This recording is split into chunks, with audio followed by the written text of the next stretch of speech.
Abra comigo no livro de Colossenses. Quero saudar os irmãos com a paz do Senhor. Eu tenho certeza que desde pouco tempo Deus irá continuar falando aos nossos corações. Não vou me demorar, mas eu estarei sendo bem rápido e objetivo, entregando aquilo que Deus confiou ao meu coração. Colossenses capítulo 1, versículo do 24 ao 29. A igreja está linda. Glória a Deus. Isso é só o começo, querido, que Deus vai fazer. Quero saudar aqui a todos os visitantes que estão aqui pela primeira, pela segunda vez. Que Deus abençoe a sua vida. Depois da pessoa do Espírito Santo, você é a pessoa mais importante aqui neste lugar. É um privilégio recebê-los em nossa casa. Sejam muito bem-vindos em nome de Jesus. Colossenses capítulo de número 1, verso 24 ao 29. Quem encontrou, diga assim: eu encontrei. Isso foi o propósito. É só para o pastor começar a ouvir essas vozes e intimar para o ponto coral. Aqui está uma plaquinha assim, ó: há vagas.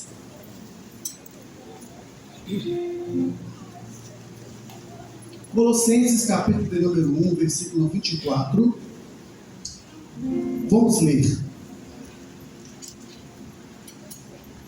Diz assim: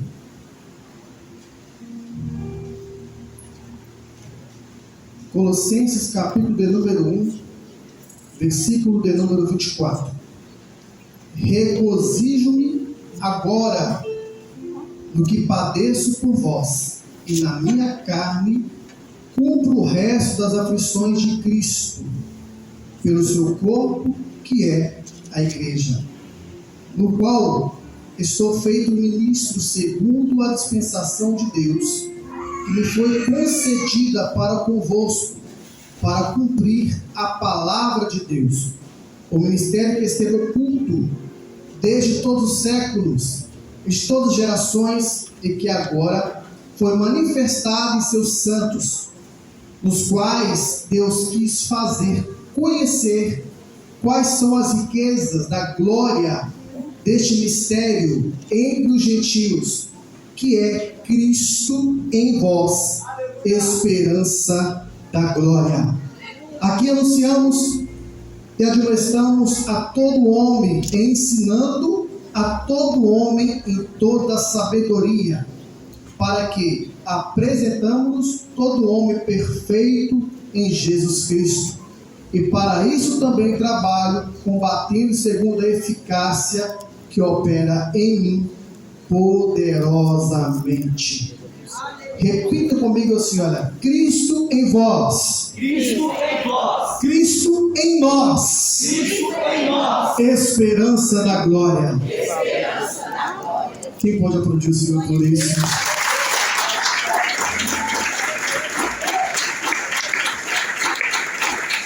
Aleluia! Queridos, a igreja é o termômetro do pregador. Eu sei que aqui está uma multidão de pessoas. Não vou falar a quantidade, não vou limitar o poder de Deus. Como sempre falo, para o lugar ao qual Deus irá nos transportar, nos levar, é bem maior. E serão inúmeras as pessoas que irão entrar naquele lugar. Se a igreja é o termômetro do pregador, não é o pregador que manda fogo para a igreja, é a igreja que manda fogo para o pregador. Então eu vou pedir a ajuda dos irmãos, já que estamos em casa. Na medida que a palavra do Senhor for ministrando, querido, não converse. Só vai sair da sua boca glória a Deus e aleluia. Porque o glória a Deus e o aleluia, ele só tem uma direção. E a direção não é para o pastor Giovanni.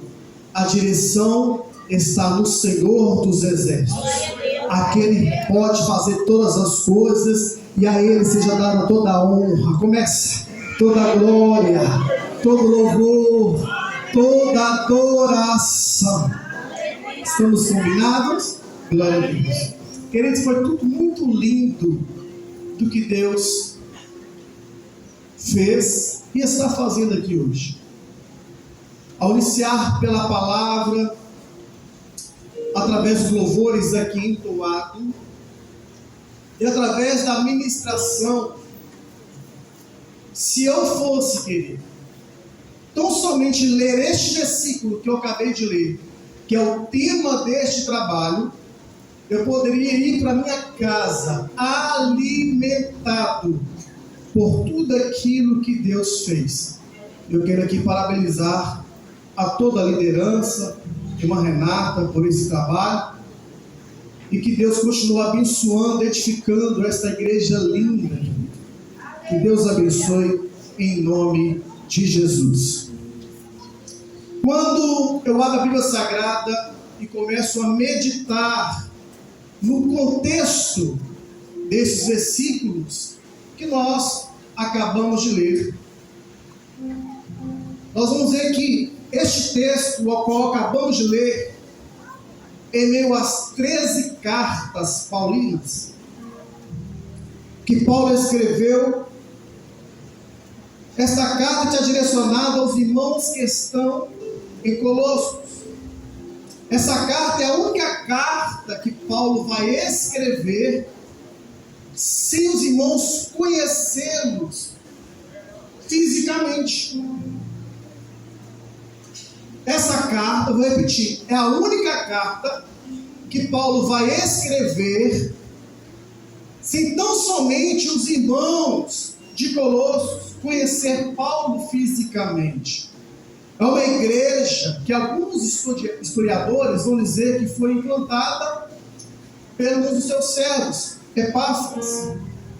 Epáfras se tornou ministro dessa igreja.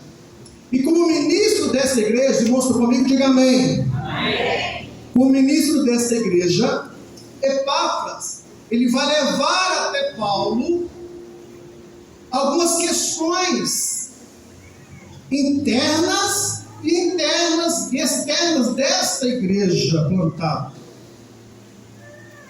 Querido, toda igreja tem os seus desafios, toda igreja tem as suas lutas, as suas dificuldades. A nossa igreja não está ausente. Nós não somos uma igreja perfeita. O que nos faz perfeito é aquele que habita em nós. Glória a Deus. Como toda igreja, a igreja a qual o ministro Epáfras estava liderando, está passando algumas crises. E ele vai pegar pastor Noé, essas crises, as dificuldades, irmã Priscila, irmã Renata, e vai levar até Saulo. Esse é o contexto do tema da igreja. E Paulo vai escrever para essa igreja, pastor Dailton, falando sobre o amor perfeito, falando sobre, irmão Guilherme, a união, e alertando essa igreja também sobre os perigos que ela estava enfrentando. Mas, pastor Giovanni, quais eram os perigos que essa igreja estava enfrentando naquela época?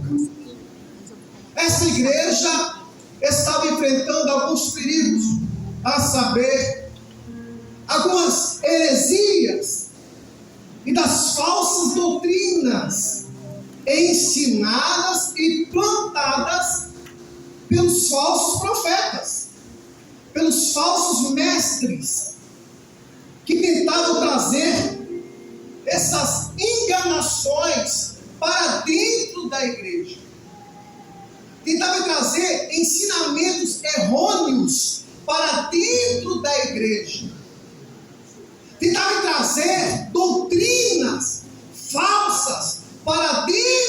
da igreja. Aí Paulo vai escrever essa carta aos Colossenses, alertando, dizendo: toma cuidado com as práticas do ocultismo, toma cuidado com as práticas do legalismo, toma cuidado com a prática do misticismo. Essas três ações estavam predominando, irmão Guilherme, dentro desta igreja. E Paulo então vai alertar, porque através dessas práticas do legalismo, do ocultismo, do misticismo, esse povo acabou se esquecendo que Cristo é o cabeça da igreja. Ele não disse que era, ele é o cabeça da igreja, porque ele mesmo diz: eu edificarei a minha igreja e a porta do inferno não irão prevalecer contra ela. Cristo é o cabeça desta igreja, Cristo é o cabeça da sua casa, Cristo é o cabeça do seu emprego, Cristo é o cabeça onde ele for. É ele que manda, é ele que rege, é ele que manda. Ele é o cabeça, ele é o dono. Cutuca na quinta costela do Senhor e fala assim: olha, é ele que manda.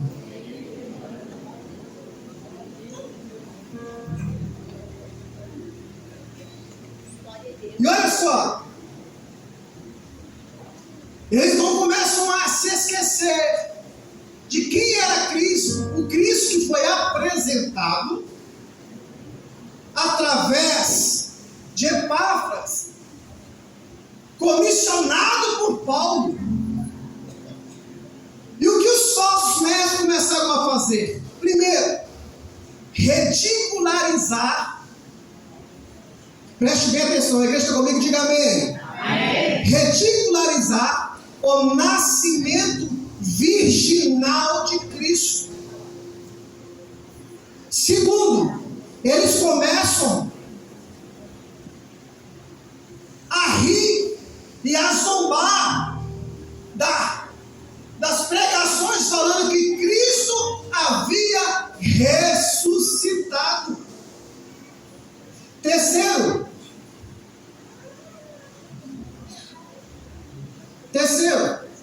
eles começam a falar, ridicularizar da santidade imaculada de Cristo.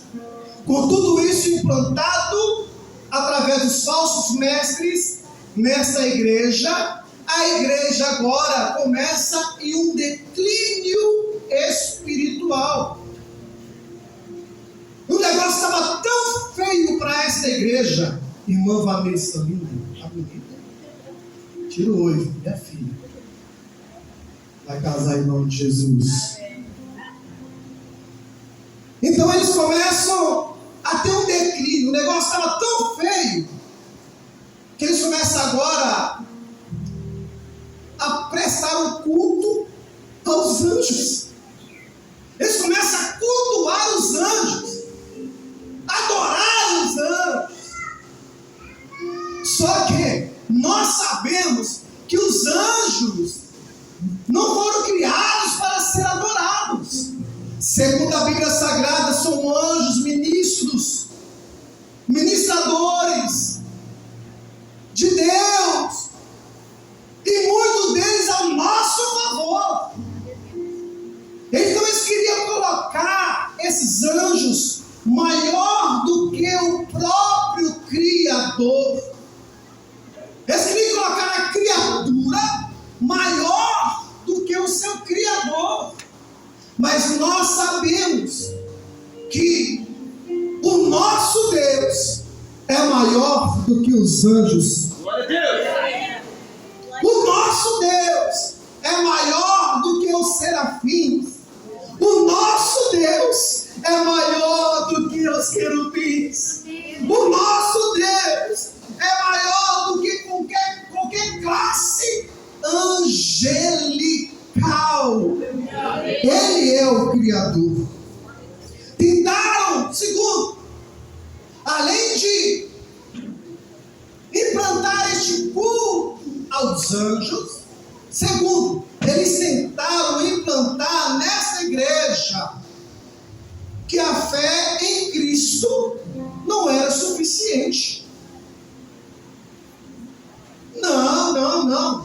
Tem muito mais coisa para vocês adorarem. Tem muito mais coisas para vocês acreditarem.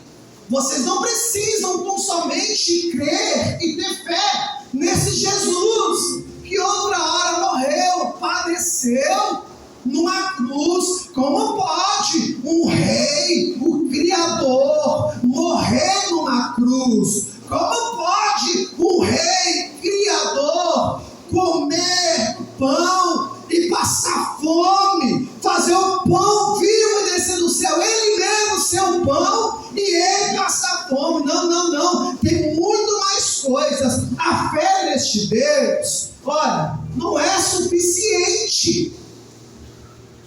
Então eles começam a implantar isso nessa igreja, e nós vamos perceber que com tudo isso sendo implantado, nós aprendemos que sem fé é impossível agradar a Deus.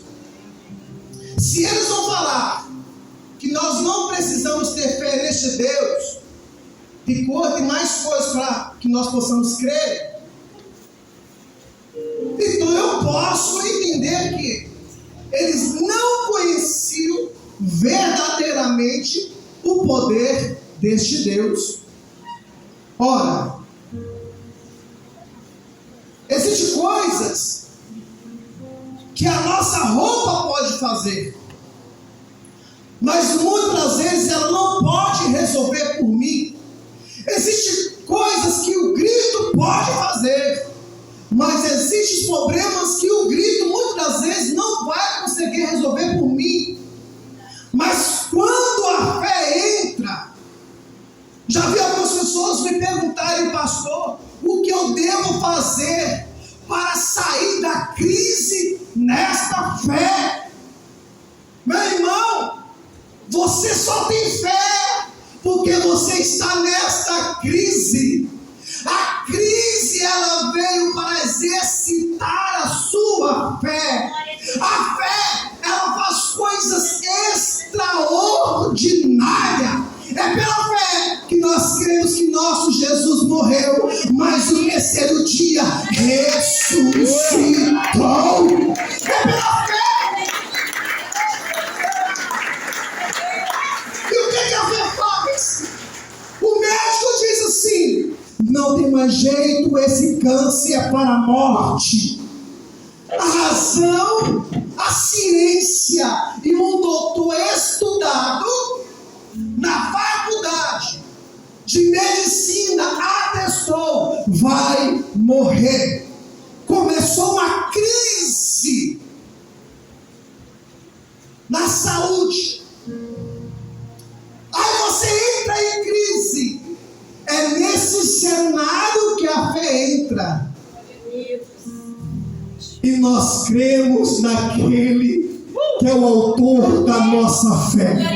O homem disse que não tem jeito, mas a fé lá no seu segundo queria dizendo assim: ai, eu creio em Deus que pode curar todas as doenças dessa terra. Eu creio num Deus que Ele é o médico dos médicos. A fé te transporta do natural para o sobrenatural. A fé. Você acha que você está aqui por quê? Você acha que você veio aqui para demonstrar o quanto seu cabelo está lindo, maravilhoso? Você acha que o que te moveu aqui foi o desejo de conhecer outras pessoas? Vocês poderiam estar em outros lugares, farrando, dançando, bailando em outros lugares. Mas a fé te moveu até aqui, porque aqui você sabe crer pela fé. Tem cura, tem transformação, tem libertação, tem a presença e a fé que te move neste Pai, glorifica.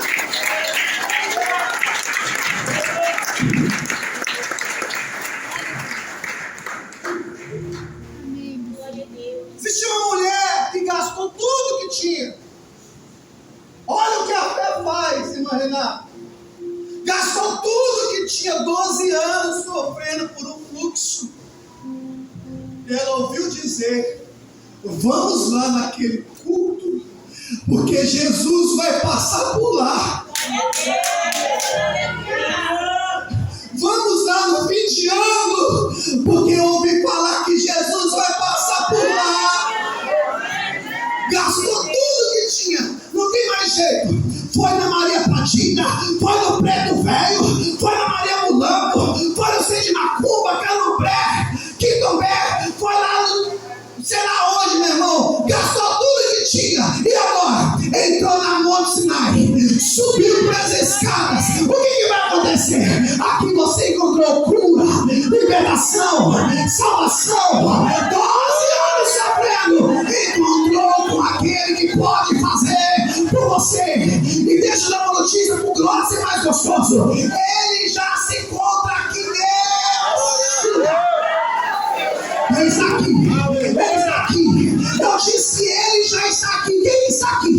A Trindade Santa, o Pai, o Filho e o Espírito Santo de Deus. E se ele está aqui, não tem para Maria Padilha, não tem para Preto Velho, não tem para Macumba, não tem para doença, não tem para tristeza. Por que, pastor Giovanni? Se a tristeza entrou aqui, meu irmão, se prepare, ela vai saltar de alegria. Porque ele está aqui, ele está aqui. Já tem 2, 3, 4, 10, sentindo a presença dele. Glória a ele, glorifica ele, exalte o nome dele. Ele está aqui, ele está na casa. Escute. Isso é o que a fé pode fazer. Mas, pastor Giovanni, eu tenho tanta fé que eu já orei para muitas coisas e muitas coisas não aconteceram na minha vida. Não foi por causa de falta de fé, não, irmão. Deus não quis. Com todo respeito. E daí? Se Deus quiser.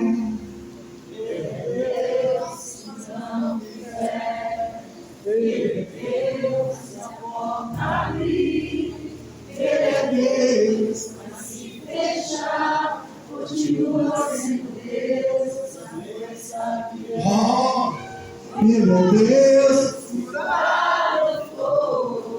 Ele é Deus, se tudo der certo, Ele é Deus, mas se não der, continua sendo Deus. Sim, Jesus, glória a Deus. Sim, meu Deus. Por isso que isso não nos abala. É por isso que sofremos, entristecemos sim. É por isso que chega no final do ano, nós fizemos uma retrospectiva na nossa vida, na nossa história.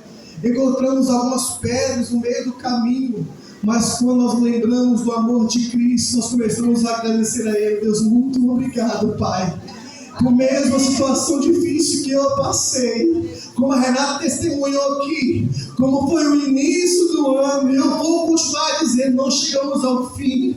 É melhor o fim do que o início, meu irmão. Se Deus te trouxe aqui na contagem regressiva, Ele pode mudar a tua história. Quem crê em nome de Jesus, irmão? É isso aí. Paulo vai escrever, depois dessas coisas que ele teve que implantar, culto aos anjos, e através, dizendo que a fé em Cristo não era suficiente.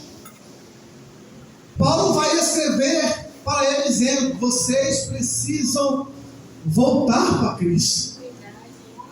Vocês precisam voltar para o seu caminho original. Essa igreja estava se apostatando da fé. Esse é o intuito do contexto que Paulo vai escrever esta igreja. Cuidado. Cuidado com os falsos profetas. Cuidado com os falsos mestres. Cuidado com a história de carochinhas. Cuidado com os ensinamentos que não condiz com a palavra da verdade. E cuidado, a apostasia está chegando, está aí na sua porta. Paulo vai exortar. Por que, querido, eu falo que eles estavam se apostatando da fé? Eles estavam no culto, mas a alma deles estava longe. Eles estavam no culto de corpo presente, mas os pensamentos e a alma e o coração estavam longe daquele lugar. Aqui não acontece isso, são todos aqui em nome de Jesus, amém? Então, querido,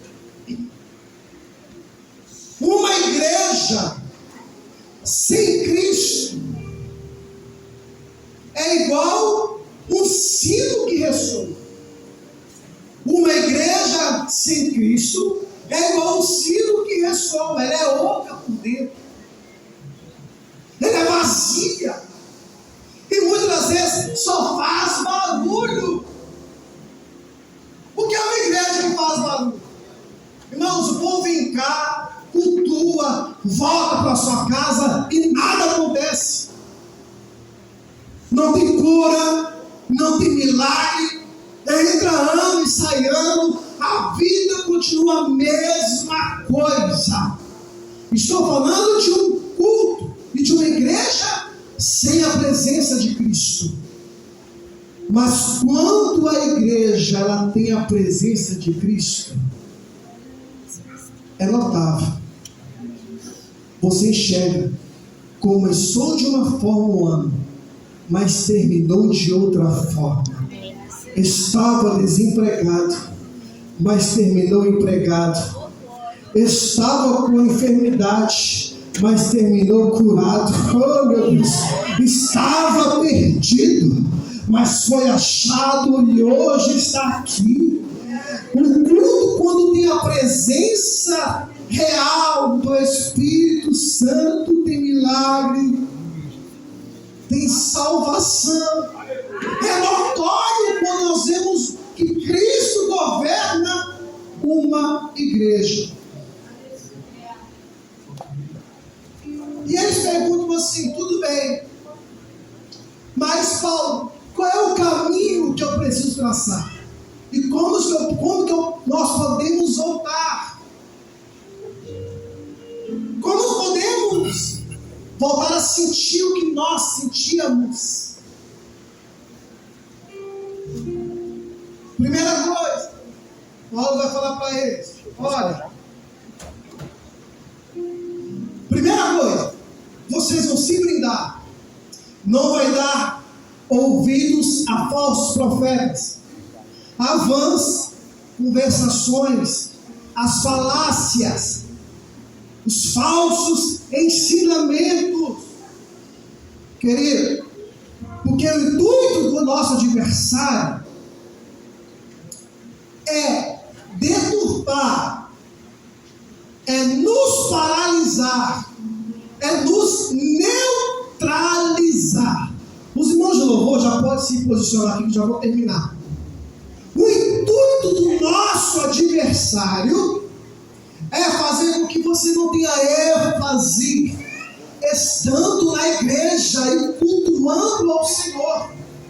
O intuito do nosso adversário é roubar a boa semente, que é a palavra da verdade implantada em nossos corações. O intuito do nosso adversário é converter a mentira em verdade e verdade em mentira. É falar que está tudo bem, está tudo certo. está. Eu já falei e vou repetir.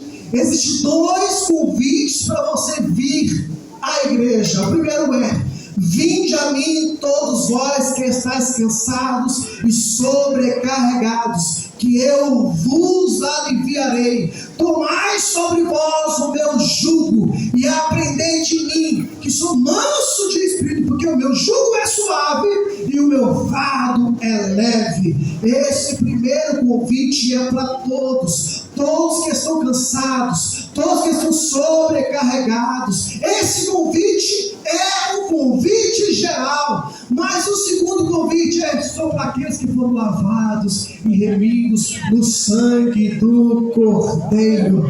Então quer dizer que eu não vou subir da forma que eu estou, pastor. Eu posso ir para a igreja, posso fumar, eu posso beber no final de ano, posso beber, eu posso sair com as menininhas e passar a vassoura em todas, pode fazer tudo. Ai, pastor, se eu posso fazer todas as coisas estando na igreja, então o que eu não posso fazer? O que você não pode fazer é entrar no céu fazendo tudo isso, meu irmão. Jesus te chamou. O primeiro convite você pode subir da forma que você estiver, mas o segundo convite não. É quando você entender que você só vai subir quando você entregar a sua vida a Cristo, quando você renunciar o seu próprio erro, quando você pegar a sua cruz, colocar em seus ombros e dizer: meu Deus, eu largo tudo para te servir, eu renuncio o meu pecado para te servir, eu quero ver a glória,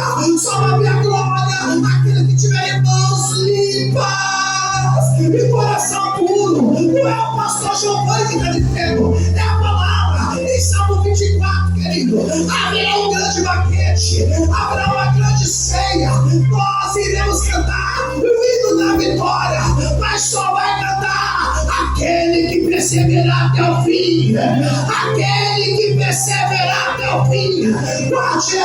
Guarde a sua coroa, guarde que tens, para que ninguém roube a tua coroa. Ei, o intuito do adversário é roubar mesmo, é roubar a tua alegria, é roubar a tua unção. Você já não ora mais como você orava, você já não fala de Jesus que você falava. Ei, está tudo normal, mas eu vim aqui hoje como profeta de Deus. O ano não vai terminar assim. Jesus tem interesse em salvar a tua casa, a tua família.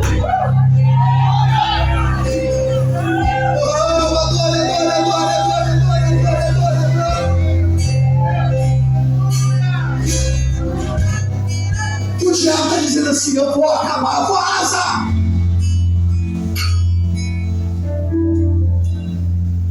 Olha o que Paulo vai fazer, pastor Roberto. Isso aqui é muito sério, irmãos. Fica comigo até o final, isso aqui é muito sério. Olha o que Paulo vai falar para eles. Isso aqui é muito sério. Paulo vai falar assim: olha, fica comigo. Vocês talvez perderam a noção de quem era ele. De quem é esse Deus que vocês estão servindo? Então eu vou falar para vocês, versículo 13. Ele nos transportou da potestade das trevas e nos transportou para o reino do seu Filho, do seu amor. O que é isso? Irmão, existe império sem imperador? Existe rei sem reino? Então quer dizer que havia um império predominando, havia um imperador predominando. E neste terreno, quem dominava era o imperador desse século. É ele que mandava. É ele que dizia: você é meu, a sua família é minha, a sua vida pertence a mim. É ele que reinava, é ele que mandava. Aí Paulo vai falar assim: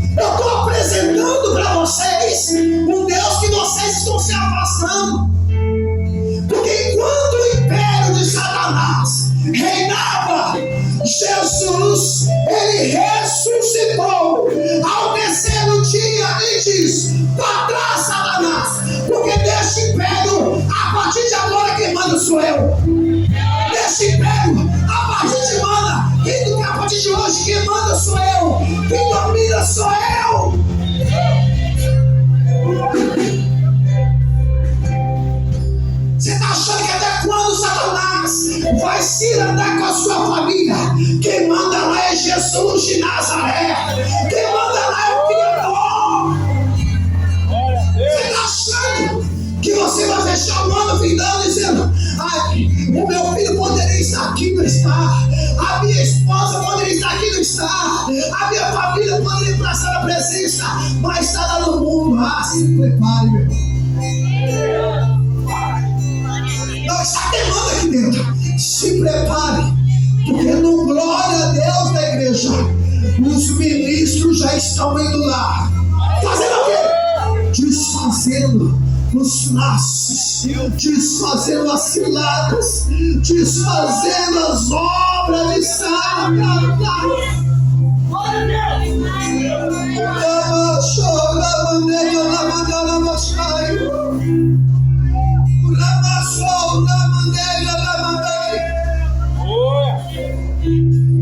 Satanás achou que estava dominando, mas a minha Bíblia diz, irmão Josemar, que nós somos comprados, não com prata, não com ouro, mas com o precioso sangue vertente na cruz do Calvário. Estamos condenados à morte, estamos condenados ao inferno, mas a minha Bíblia diz que quando Jesus ressuscitou,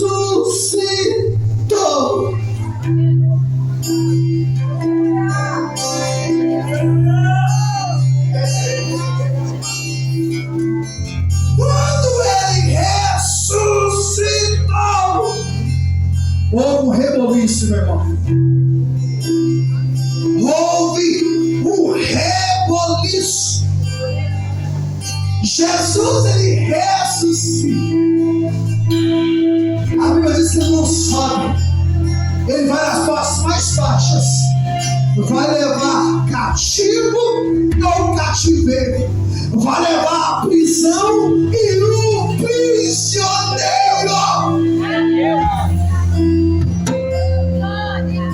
Estávamos presos, estávamos condenados à morte. Ele vai lá na prisão, me dá uma chave, me dá uma chave, me dá uma chave. Vou para a polícia, me dá uma chave, pelo amor de Deus, vem aqui. Ai, meu Deus do céu, chave rosinha, me dá aqui essa chave rosinha. Me dá essa chave rosinha. Olha, você é Cristo hoje, mas você é um Satanás daqui a pouquinho. Ó, chave rosinha na mão dele. Ele já tem a chave. Ele já tem. Mas o inimigo achou que estava na mão dele. Porque chave representa o domínio, chave representa a autoridade, chave representa, eu tenho a posse, mas nunca foi de Satanás essa chave. Ele vai falar assim: chave rosinha, levanta a chave, irmão. Ele vai na parte mais baixa e diz assim: olha, tu achava que predominava sobre este reino, tu achava que imperava sobre este reino, mas hoje eu pego e tem minhas mãos a chave.